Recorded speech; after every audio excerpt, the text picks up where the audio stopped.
우리 정원혜 권사님 남편 고 안승대 성도님 소천하셔서 오늘 6시 30분에 서산의료원 장례식장에서 발인 예배가 있습니다. 기억해 주시고 기도해 주시기를 바랍니다. 어제 우리가 살펴본 것처럼 요셉의 형들은 요셉이 하는 시험을 통과하게 되었지요. 이때 나서서 주도적인 역할을 했던 것이 바로 유다였습니다. 유다는 베냐민 대신 내가 노예가 되겠습니다. 베냐민 대신 죽어야 한다면 내가 죽겠습니다. 그런 심정으로 대속적인 이 희생의 모습을 보여주었는데, 이렇게 달라진 유다의 모습, 달라진 형제들의 모습을 보면서 요셉은 더 이상 버티지를 못했지요. 그래서 1절 2절에 보니까 요셉이 시종하는 자들 앞에서 그 정을 억제하지 못하여 소리질러 모든 사람을 자기에게서 물러가라 하고 그 형제들에게 자기를 알리니 그때에 그와 함께한 다른 사람이 없었더라. 요셉이 큰 소리로 우니 애굽 사람에게 들리며 바로의 궁중에 들리더라 하고 말씀하고 있어요. 형제 사랑, 가족 사랑에 북받치는 마음을 주체하지 못하고 대성통곡하는 요셉의 모습을 우리가 보게 된다는 것입니다. 이 사랑 앞에 무너지고 있는 요셉의 모습을 보게 되는 것이죠.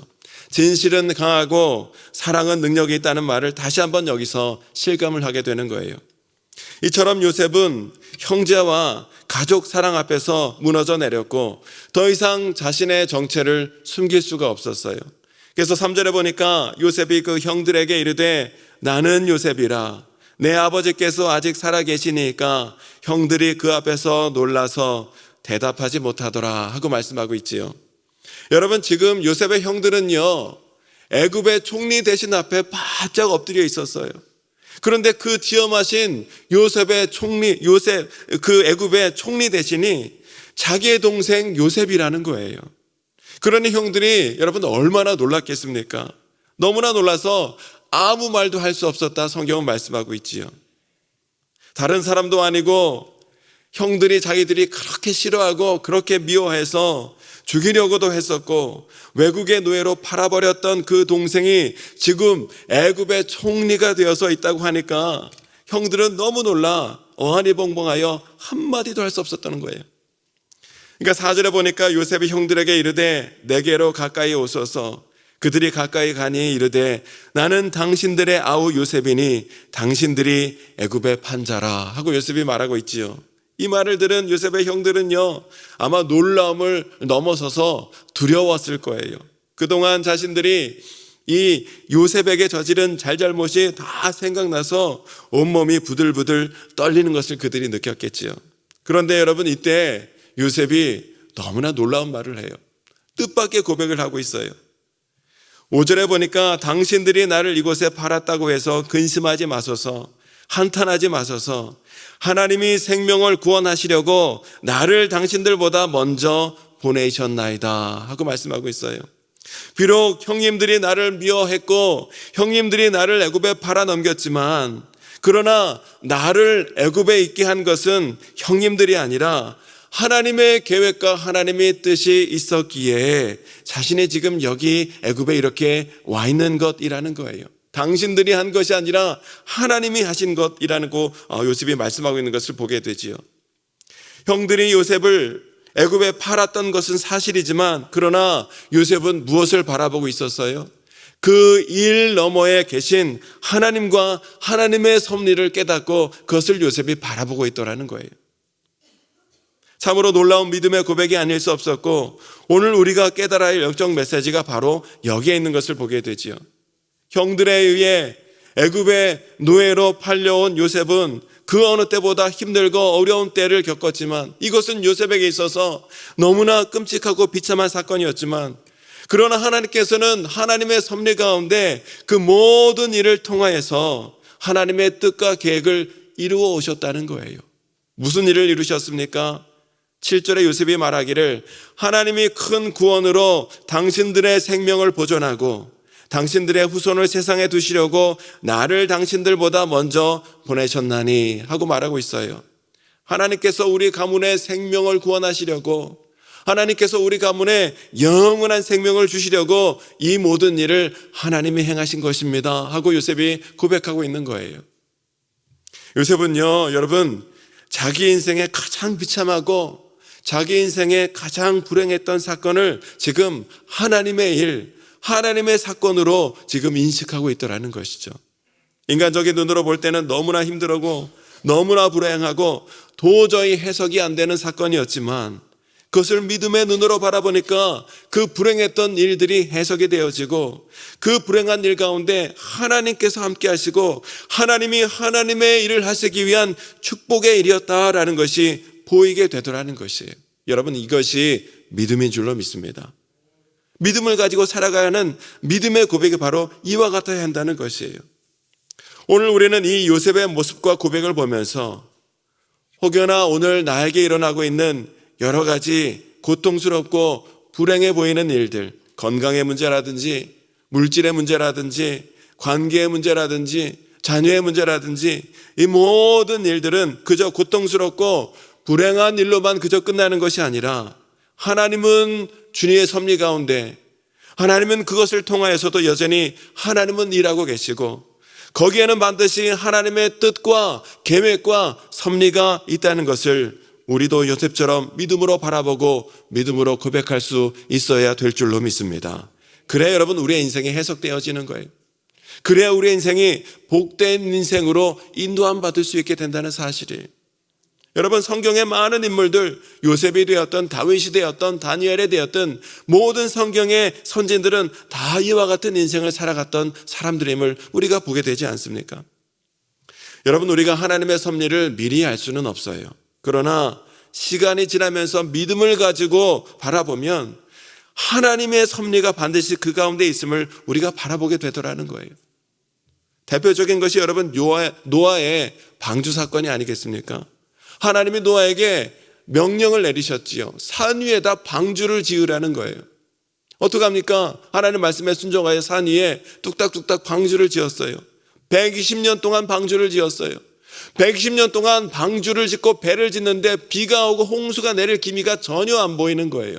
그러니 여러분, 세상 사람들이 그러한 노아를 바라보면서 얼마나 손가락질하며 온갖 비웃음과 조롱을 노아가 받았겠습니까? 이해가 안 되는 하나님의 말씀처럼 보일 수도 있었어요. 그러나 마침내 40일 밤낮을 비가 내리고 높은 산까지 모든 비가 내려서 물이 들어차고 대홍수가 발생했을 때 비로소 하나님의 그 말씀이 자기 자신과 가족을 구원하기 위한 하나님의 뜻과 계획이었구나 하는 것을 비로소 노아가 바라볼 수 있었다는 사실이에요. 여러분, 하나님의 섭리와 하나님의 계획은 바로 이와 같다는 것이, 당장 내 눈앞에는 아무것도 보이지 않나 할지라도 그 가운데는 반드시 하나님이 일하시고 하나님이 행하시는 역사가 그 가운데 반드시 있다는 사실이에요. 왜 내가 이러한 일을 당해야 하는지, 왜 나에게 이런 불행과 고난이 임했는지, 왜 내가 이런 질병을 겪어야 하는지 당장은 다 이해할 길이 없지만, 그러나 믿음의 눈을 바라보고 믿음의 눈을 가지고 시간이 지날 때 하나님께서 왜 그러한 일을 나에게 허락하셨는지 그것이 비로소 보이게 되더라는 거예요. 하나님이 왜 그러한 일을 나에게 허락해 주셨습니까? 우리를 구원하시려고, 나로 하여금 기도하게 하시기 위하여, 말씀대로 살게 하시기 위하여 하나님이 예비하신 그 은혜와 축복의 길로 인도하시기 위하여 하나님께서는 때로 하나님께서 아픈 마음으로 그 모든 일을 우리에게 때로 허락하실 때가 있더라는 거예요.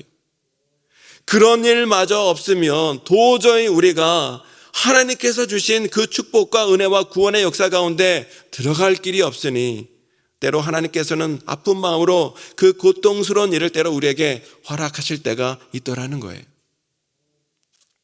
물론 우리가 알아서 하나님의 뜻대로 믿음으로 살아가면 너무나 좋겠지만, 여러분, 우리가 잘 알다시피 우리는 너무나 부족하고 연약하고 죄악된 본성을 가지고 살아가는 자들이라 우리는 고난당하고 아픔당하고 매를 맞아야만 겨우 돌아오는 연약한 자들이기 때문에 하나님께서는 그러한 고난의 일을 통해서라도 하나님의 뜻을 깨닫게 하시고 주님의 길로 인도하시기 위하여 때로 그 모든 일을 우리에게 허락하실 때가 있더라는 거예요.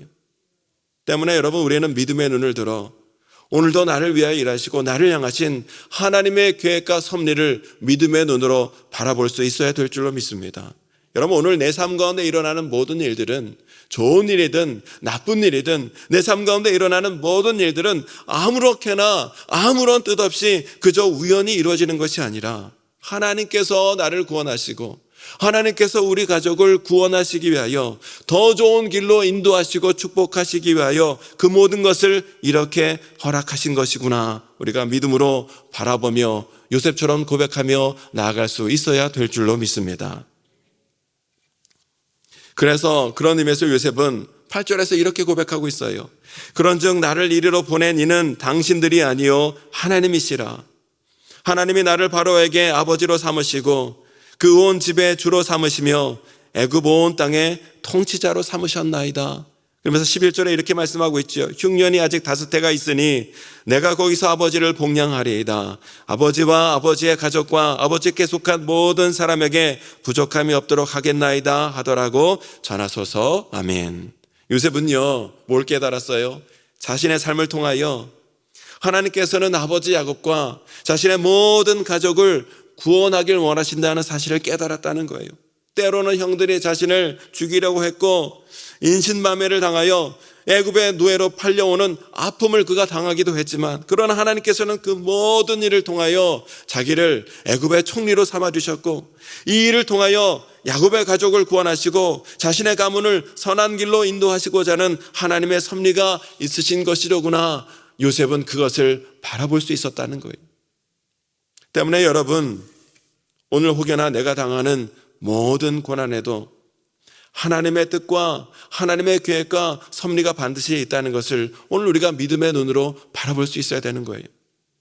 아무리 어려운 고난과 환난과 아픔을 당한다 할지라도 오늘도 내가 여전히 믿음으로 하나님 앞에 서 있는 한, 하나님의 섭리를 우리가 기대하며 믿음으로 바라볼 수 있는 한, 하나님께서는 오늘도 나와 함께 하사 하나님의 섭리 가운데 이 모든 것을 통하여 하나님께서 우리의 삶을 구원하여 주시고 선한 길로 인도하여 주시는 역사를 반드시 우리에게 허락하여 주실 줄로 믿습니다. 오늘 이것이 오늘 요셉의 말씀을 통하여 우리가 붙들어야 되는 영적 메시지라는 사실이에요. 15절에 요셉이 이렇게 말씀하고 있습니다. 요셉이 또 형들과 입맞추며 안고 오니 형들이 그제서야 요셉과 말하니라 하고 말씀하고 있지요. 놀라서 입을 열지 못했던 형들이 요셉의 말을 듣고 나서 비로소 말을 하게 되었어요. 형님들, 내가 여기에 이렇게 애굽에 온 것은 형님들이 나를 팔았기 때문이 아니라 하나님께서 우리를 구원하시기 위하여 나를 먼저 이렇게 보내신 것이니 형님들 너무 걱정하지 마세요. 형님들 안심하십시오. 요셉에게 이런 말을 들었을 때 여러분, 형님들은 무슨 얘기를 했을까요? 형님들 눈에서는 먼저 요셉보다 뜨거운 눈물이 먼저 났을 거예요. 동생, 우리가 동생에게 죽을 죄를 지었네. 정말 미안하네. 우리가 동생에게 너무나 몹쓸 짓을 했는데 이렇게 용서해주고 우리를 이렇게 받아주니 뭐라 감사의 말을 해야 될지 모르겠네. 다시는 우리가 그렇게 살지 않겠네 동생. 고마워이. 고맙네 동생. 형님들의 입에서는 그 어떤 말보다 사죄의 말, 화해의 말, 감사의 말, 사랑의 말이 그 형들의 입속에서 넘쳐났을 거예요. 이렇게 여러분, 하나님의 섭리 가운데, 이 야곱의 가문 가운데, 요셉의 형제들 가운데 놀라운 회복의 역사가 일어나고 있는 것을 보게 됩니다. 오늘 저와 여러분의 삶 가운데 어떠한 어려움과 고난이 있다 할지라도 그 가운데 함께 하시고 그 속에서 역사하시는 하나님의 경륜, 하나님의 섭리의 손길을 믿음으로 우리가 바라볼 수 있어야 될 줄로 믿습니다. 그래서 마침내 요셉과 같이, 야곱의 가문과 같이 하나님의 구원의 섭리를 깨닫고 누리는 가운데 구원하여 주시고 회복하여 주시고 더욱더 선한 길로 인도하여 주시는 하나님의 역사를 우리가 누리는 가운데 모든 것이 하나님의 은혜였습니다. 모든 것이 하나님께서 이루신 일입니다. 더욱더 하나님께 감사와 찬양과 영광을 돌리며 살아가는 저와 여러분과 특별히 저와 여러분의 가문이 되어주시길 주님의 이름으로 축원합니다. 제가 함께 기도하기를 원합니다. 하나님, 아무리 어려운 고난과 아픔이 있다 할지라도 이 모든 것 가운데 하나님이 일하시는 하나님의 계획과 섭리가 있음을 믿습니다. 이 모든 일을 통하여 아버지 하나님 오늘도 함께 해주시고 주님의 일하심을 믿음의 눈으로 바라볼 수 있도록 인도해 주시고 극강하지 믿음으로 주 앞에 서 있을 때 요셉의 가문을 회복시켜 주셨던 하나님의 놀라운 은혜가 오늘 우리의 삶 가운데 우리 가문 가운데도 있게 해주셔서 모든 것이 하나님의 은혜입니다. 하나님이 하셨습니다. 하나님께 감사와 찬양을 돌리며 살아가는 우리 가문이 될 수 있도록 하나님 은혜 내려 주옵소서. 우리 말씀을 생각하며 기도하시고 우리 모든 기도 제목을 주님께 맡기며 이 시간에 기도하는 간절한 시간이 되길 원합니다. 주여 세 번 외치고 함께 기도하겠습니다. 주여.